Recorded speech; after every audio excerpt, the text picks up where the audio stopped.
Good morning students.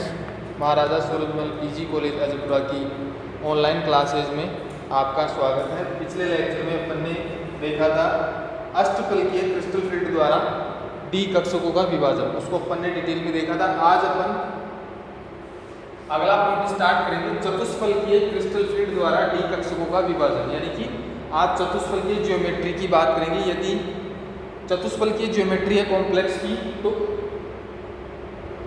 Tetrahedral geometry में, चतुष्फलकीय geometry में D कक्षकों की स्प्लाइटिंग विभाजन किस प्रकार से होता है।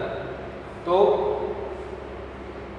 यहाँ पे जो चतुष्फलकीय ज्योमेट्री है वो किस प्रकार से बनेगी, ये मेटलाइन, सेंट्रल मेटलाइन और जो चारों लिगेंड जो है, चारों लिगेंड चतुष्फलकीय ज्योमेट्री के रूप में अप्रोच करेंगे मेटल की तरफ।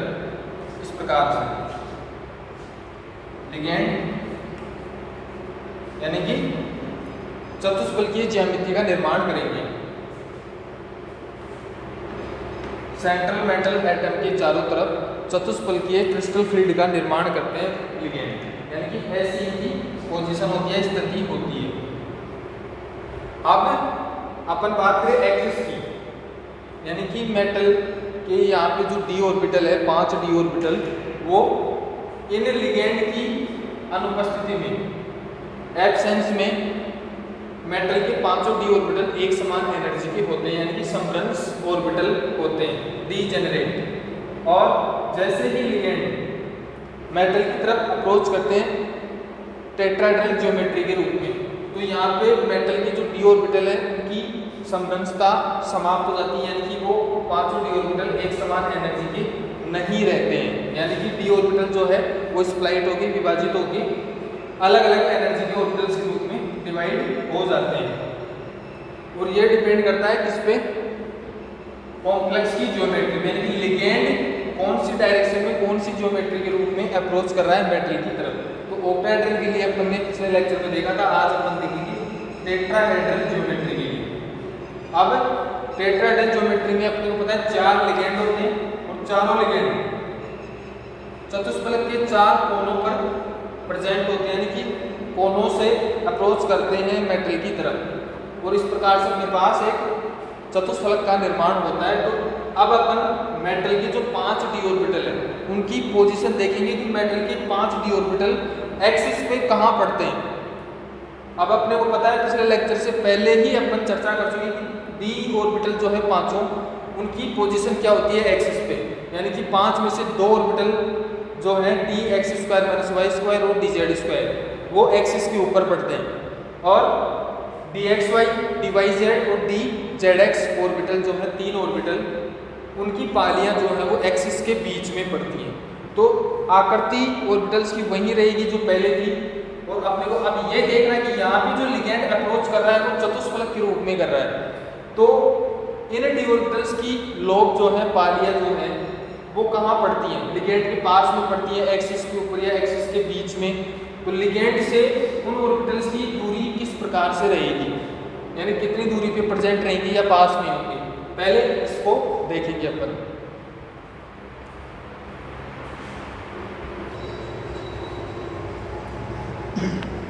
तो सबसे पहले अपन इस चतुष्फलकीय ज्यामिति के लिए कक्षकों की स्थिति को देखते हैं। जैसे अपन 2 ऑर्बिटल लेते हैं, d x square minus y square, और दूसरा है अपने पास डी एक्स वाई। इन ऑर्बिटल्स की पोजीशन देखते हैं एक्सिस के रेफरेंस में, यहाँ पे ये एक्स और ये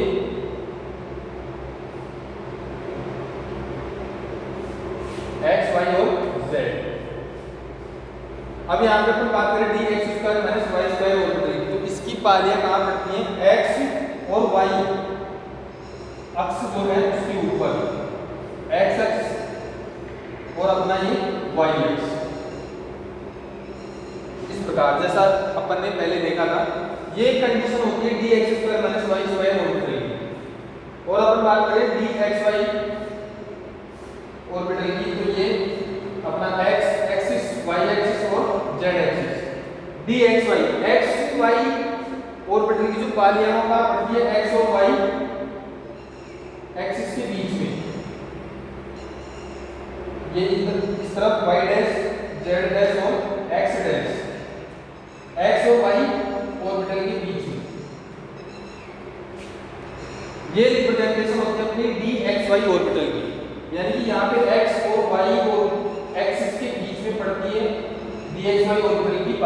लोब जो है, और यहाँ पे dx² - y²।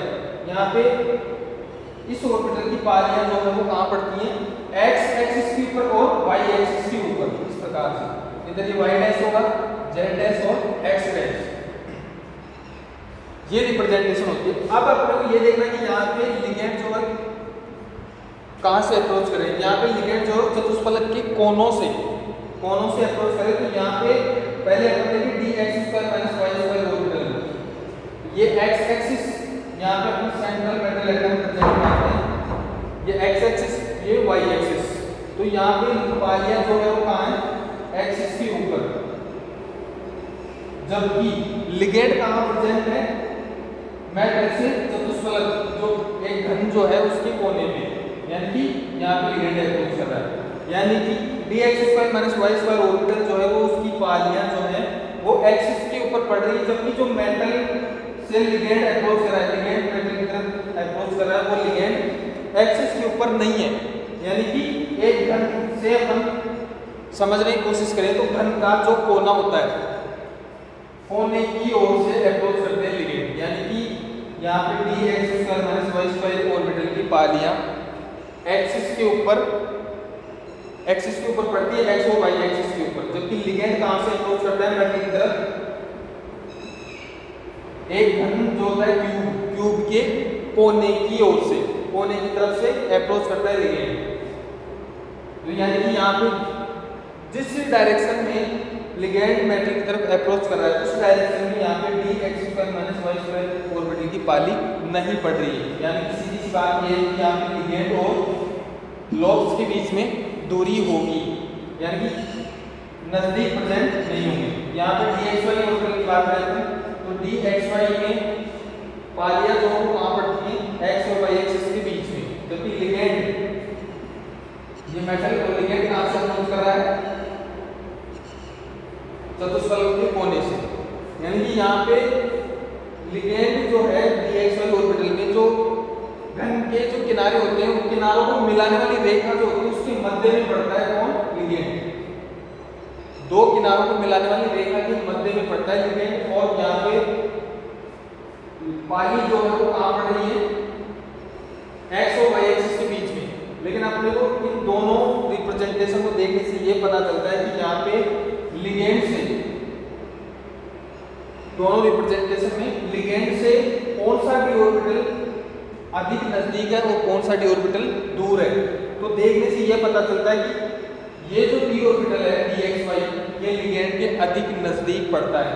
यानी कि dx² - y² में पालियां पड़ रही है एक्सिस के ऊपर, जबकि लिगेंड कहाँ से अप्रोच कर रहा है, घन के कोने से। तो यानी कि यहाँ पे इनके बीच में दूरी अधिक होगी। यहाँ पे देखो ये जो लोब है, इसके रिप्रेजेंटेशन जैसा लगता है कि जैसे इसके ऊपर पड़ रही है, लोब जो है वो लिगेंड जहाँ से अप्रोच कर रहा है उसके ऊपर पड़ रही है। तो यानी कि ये एक समान तीन ऑर्बिटल dxy, dyz और dxz, इन तीनों ऑर्बिटल की पालियां कहाँ पड़ती है, एक्सिस के बीच में। तो यहाँ से देखने से ये पता चल रहा है कि यहाँ पे जो लिगेंड अप्रोच कर रहा है वो भी कहाँ पड़ रहा है, एक्सिस के बीच में। जैसे पाली जो है वो लिगेंड की डायरेक्शन में हो, अलोंग लिगेंड, यानी लिगेंड की तरफ वो लोब जो है d ऑर्बिटल की। तो कहने का मतलब है यहाँ पे एक्सिस की तरफ जा रही है पालियां, और लिगेंड जो है वो देखने से पता चलता है कि एक्सिस के बीच में पड़ रहा है। यहाँ पे पाली जो है वो एक्सिस के बीच में पड़ती है, और ऐसा लगता है कि जैसे लिगेंड के बिल्कुल नजदीक हो ये ऑर्बिटल, लिगेंड के अधिक नजदीक दिखाई दे रहा है। लेकिन यहाँ पे लिगेंड प्रेजेंट कहाँ होता है, जो घन होता है, घन के किनारों को मिलाने वाली रेखा जो होती है उसके बीच में, उसके बीच से लिगेंड अप्रोच करता है। तो रिप्रेजेंटेशन से अपने पास ये 2D में जो रिप्रेजेंटेशन है उसको देखने से ये प्रदर्शित हो रहा है कि यहाँ पे जो dx² - y² ऑर्बिटल है वो अधिक दूर पड़ता है लिगेंड से, और dxy ऑर्बिटल जो है उसकी पालियां लिगेंड के अधिक नजदीक पड़ती है। तो सीधी सी बात यह है कि यहाँ पे जो लिगेंड जुड़े हुए हैं, मेटल से लिगेंड जुड़े हुए हैं, वो एक चतुष्फलक के 4 कोनों पर रिप्रेजेंटेड है। तो यहाँ पे जो लिगेंड है और मेटल के जो d ऑर्बिटल है, तो मेटल के पांचों d ऑर्बिटल्स में से सबसे ज्यादा प्रतिकर्षित कौन से ऑर्बिटल होंगे पांचों में से, ये तीनों, यानी कि जिन ऑर्बिटल्स की पालियां एक्सिस के बीच में पड़ती हैं वो ऑर्बिटल्स अधिक बल से प्रतिकर्षित होंगे लिगेंड के द्वारा या लिगेंड के क्रिस्टल फील्ड द्वारा, और जो जिन ऑर्बिटल्स की पालियां एक्सिस के ऊपर पड़ती हैं अलोंग एक्सिस, जैसे dx² - y² हो dz², ये दोनों ऑर्बिटल कहाँ पड़ते हैं, इनकी पालियां एक्सिस के ऊपर और उनकी एक्सिस के बीच में, और आपने रिप्रेजेंटेशन करके देखा कि यहाँ पे एक्सिस के बीच में जिन ऑर्बिटल्स की पालियां पड़ रही है वो लिगेंड के अधिक नजदीक होते हैं, जबकि दोनों ही टाइप के ऑर्बिटल लिगेंड के डायरेक्शन में नहीं होते। लेकिन यहाँ पे देख ये जो ऑर्बिटल है dxy dz और dxz ये लिगेंड के अधिक नजदीक होते हैं इन दोनों ऑर्बिटल्स की बजाय, जिनको अपन पहले इसी के नाम से जानते थे। यानी कि यहाँ पे ये तीनों ऑर्बिटल जो है वो अधिक बल से प्रतिकर्षित होंगे। कारण क्या है, इनकी पालियां जो है वो लिगेंड की तरफ होती है, उनकी दिशा में नहीं होती, लेकिन उनकी तरफ होती है, अधिक नजदीक होती है। और यहाँ पे पालियां जो है लिगेंड के डायरेक्शन के थोड़ी अधिक दूर पे होती है, अधिक दूरी पे प्रेजेंट होती है, जिससे इनके ऊपर रिपल्सन कम लगेगा और उन्हें ऑर्बिटल्स की पालियों पर रिपल्सन अधिक लगेगा। तो यहाँ पे जो अपन ने ऑक्टाहेड्रल ज्योमेट्री में रिप्रेजेंटेशन देखी थी, क्रिस्टल डी कक्षकों का विभाजन देखा था, उनका जस्ट विपरीत होगा यहाँ पे डी कक्षकों का विभाजन। कैसे होगा, आपने ये समझने की कोशिश की होगी कि वहाँ पे रिपल्सन किस प्रकार से हो रहा था और यहाँ पे रिपल्सन किस प्रकार से हो रहा है। यानी कि पांचों की ऑर्बिटल्स में से दो ऑर्बिटल के ऊपर एक समान रिपल्सन लगेगा, क्योंकि दो ऑर्बिटल ऐसे जो एक्सिस के ऊपर पड़ते हैं और तीन ऑर्बिटल ऐसे जिनकी पालियां एक्सिस के बीच में पड़ती है। तो ज्योमेट्री अलग अलग होने पर इनके ऊपर जो रिपल्सन लगता है उसके ऊपर भी इफेक्ट पड़ता है। कि जहाँ पे ऑक्टाहेड्रल की बात करें अपन तो अधिक रिपल्सन लग रहा था इन दो ऑर्बिटल्स के ऊपर, और अपन टेट्राहेड्रल ज्योमेट्री की बात करें तो यहाँ पे ये जो तीन ऑर्बिटल है इनके ऊपर रिप्रेजेंटेशन अधिक लगेगा। तो यानी कि वहाँ पे जो विभाजन था डी कक्षकों का उसका जस्ट विपरीत होगा चतुष्फलकीय ज्योमेट्री में। तो यहाँ पे जो पांच डी ऑर्बिटल में से इन तीन डी ऑर्बिटल के ऊपर प्रतिकर्षण अधिक लगेगा, अधिक लगने से ये ऑर्बिटल जो है वो हाई एनर्जी के हो जाएंगे, यानी कि उच्च ऊर्जा के ऑर्बिटल हो जाएंगे। तो ये कहाँ जाएंगे, ऊपर की तरफ, जिनको अपन ऑक्टाहेड्रल में T2G द्वारा रिप्रेजेंट कर रहे थे। अपन ने वहाँ भी चर्चा की थी कि यहाँ पे ये जो डी ऑर्बिटल है ये ज्यामिति अलग होने पर इनकी स्थिति चेंज हो सकती है। यानी कि जो डी ऑर्बिटल किसी विशेष ज्यामिति में हाई एनर्जी का होता है वो किसी दूसरी ज्यामिति में लोअर एनर्जी का हो सकता है।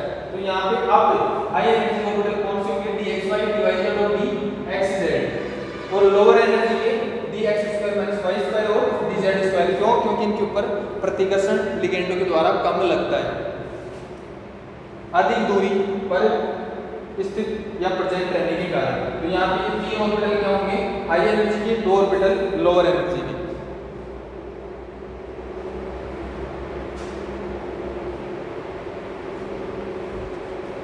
तो अब हम पांचों डी ऑर्बिटल जो है मेटल आयन के उनकी स्प्लाइटिंग को देखते हैं एक बार। 1 2 3 4 5 पांच डी ऑर्बिटल अपने पास, लिगेंड प्रेजेंट नहीं है, पांचों की एनर्जी एक समान है। जैसे लिगेंड अप्रोच करेगा मेटल की तरफ तो पांचों डी ऑर्बिटल की जो समरसता है वो समाप्त हो जाएगी, अलग अलग एनर्जी के ऑर्बिटल्स में डिवाइड हो जाएंगे। तो अभी अपन ने देखा था कि किन ऑर्बिटल्स, इन पांचों में से किन ऑर्बिटल्स के ऊपर ज्यादा प्रतिकर्षण लगेगा और किन ऑर्बिटल्स के ऊपर कम प्रतिकर्षण लगेगा। तो अपने पास dxy dyz और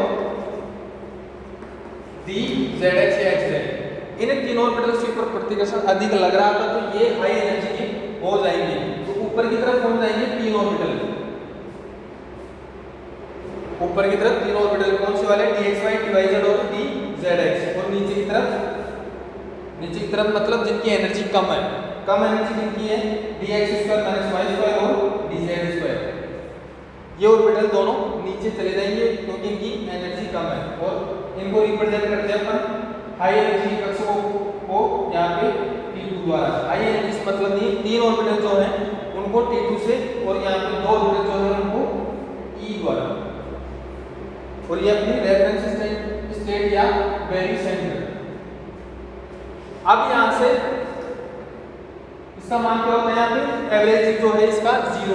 अब 0 से एक T2 और E के बीच का जो डिफरेंस है, एनर्जी डिफरेंस, ऊपर कौन है, हाई एनर्जी के ऑर्बिटल्स, नीचे लोअर एनर्जी के ऑर्बिटल्स। हाई एनर्जी और लोअर एनर्जी के ऑर्बिटल्स के बीच में एनर्जी का जो डिफरेंस है उसको अपन रिप्रेजेंट करते हैं डेल T द्वारा।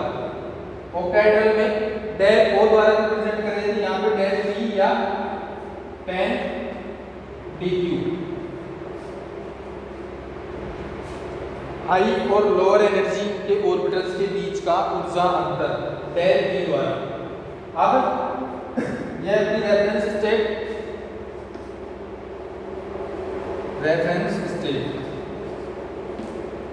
जहां पे d ऑर्बिटल्स की एनर्जी का मान होता है 0।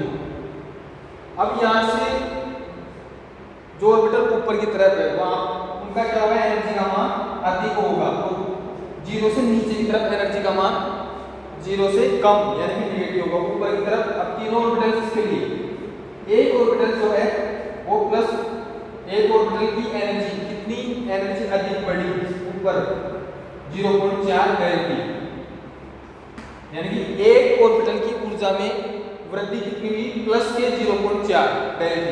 तो यहाँ पे नीचे जो दो ऑर्बिटल है इनकी एनर्जी क्या हुई है, कम, इनकी ऊर्जा में कमी हुई। तो 0 से कितनी कम हुई है, माइनस 0.6 डेल T, यानी कि इनकी ऊर्जा में कितनी कमी हुई, माइनस 0.6। और ये जो हाई एनर्जी ऑर्बिटल है इनकी एनर्जी के मान में कितनी वृद्धि हुई, प्लस के 0.4 डेल T। अब इसका मतलब क्या हुआ कि हाई एनर्जी जो तीन ऑर्बिटल है, एक ऑर्बिटल की एनर्जी कितनी बढ़ी, प्लस 0.4, और यहाँ पे लोअर एनर्जी की जो ऑर्बिटल है उनमें से प्रत्येक ऑर्बिटल की एनर्जी में कितनी कमी हुई, माइनस के 0.6। अब प्लस 0.4 का मतलब कि यहाँ पे जो प्रत्येक ऑर्बिटल है हाई एनर्जी का, प्रत्येक ऑर्बिटल प्लस 0.4 डेल T ऊर्जा का अवशोषण करता है। प्लस का मतलब एब्जॉर्ब कर रहा है एनर्जी, प्लस यानी कि 0.4 डेल T ऊर्जा का अवशोषण कर रहा है प्रत्येक d ऑर्बिटल, कौन से वाला, जो हाई एनर्जी है। और यहाँ पे माइनस 0.6 डेल T का मतलब कि यहाँ पे दो ऑर्बिटल जो है प्रत्येक d orbital minus 0.6 del T ऊर्जा का उत्सर्जन कर रहा है। तो यहाँ पे दोनों का एवरेज क्या आएगा,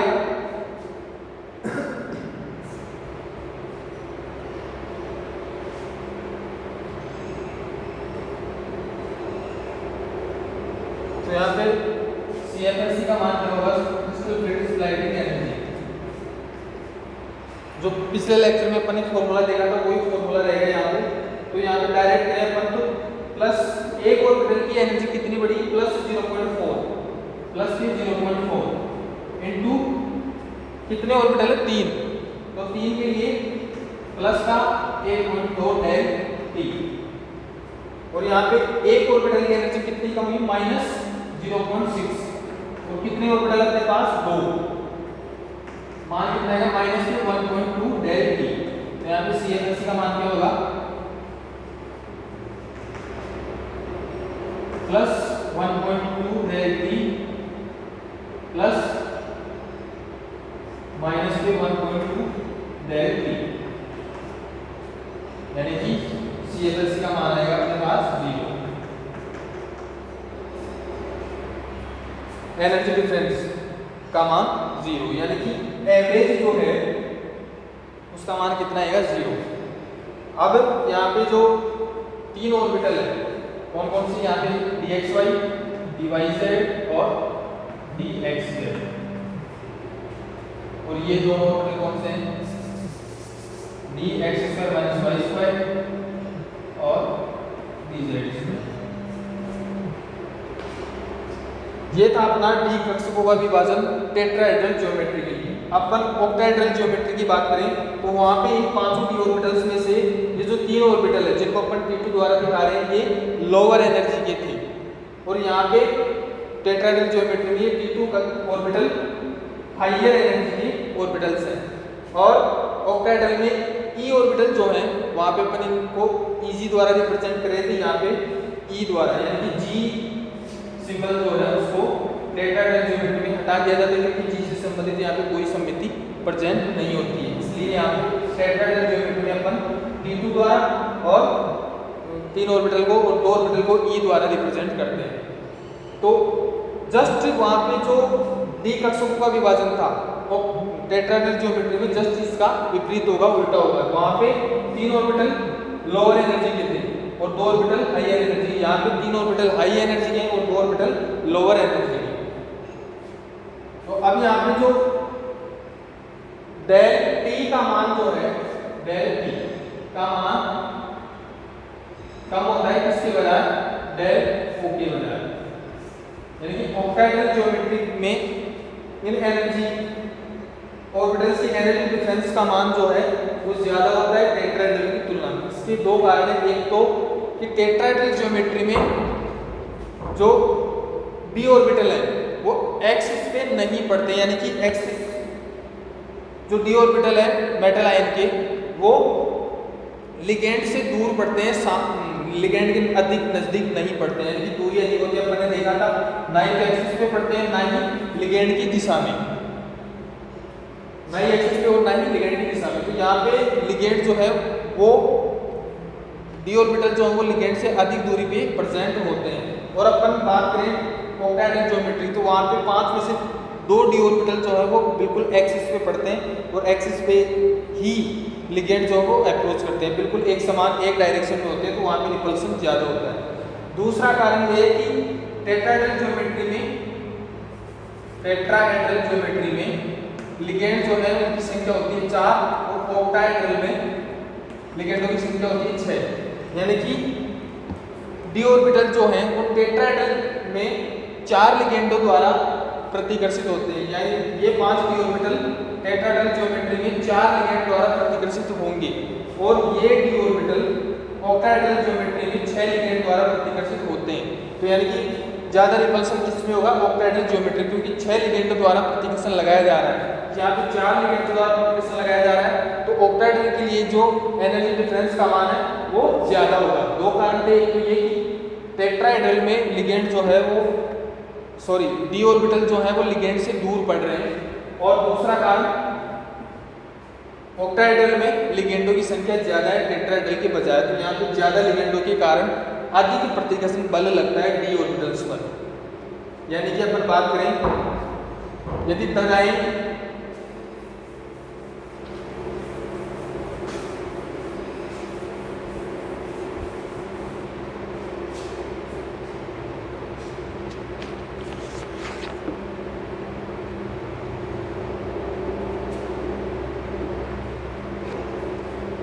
अपने पास मेटल लिगेंड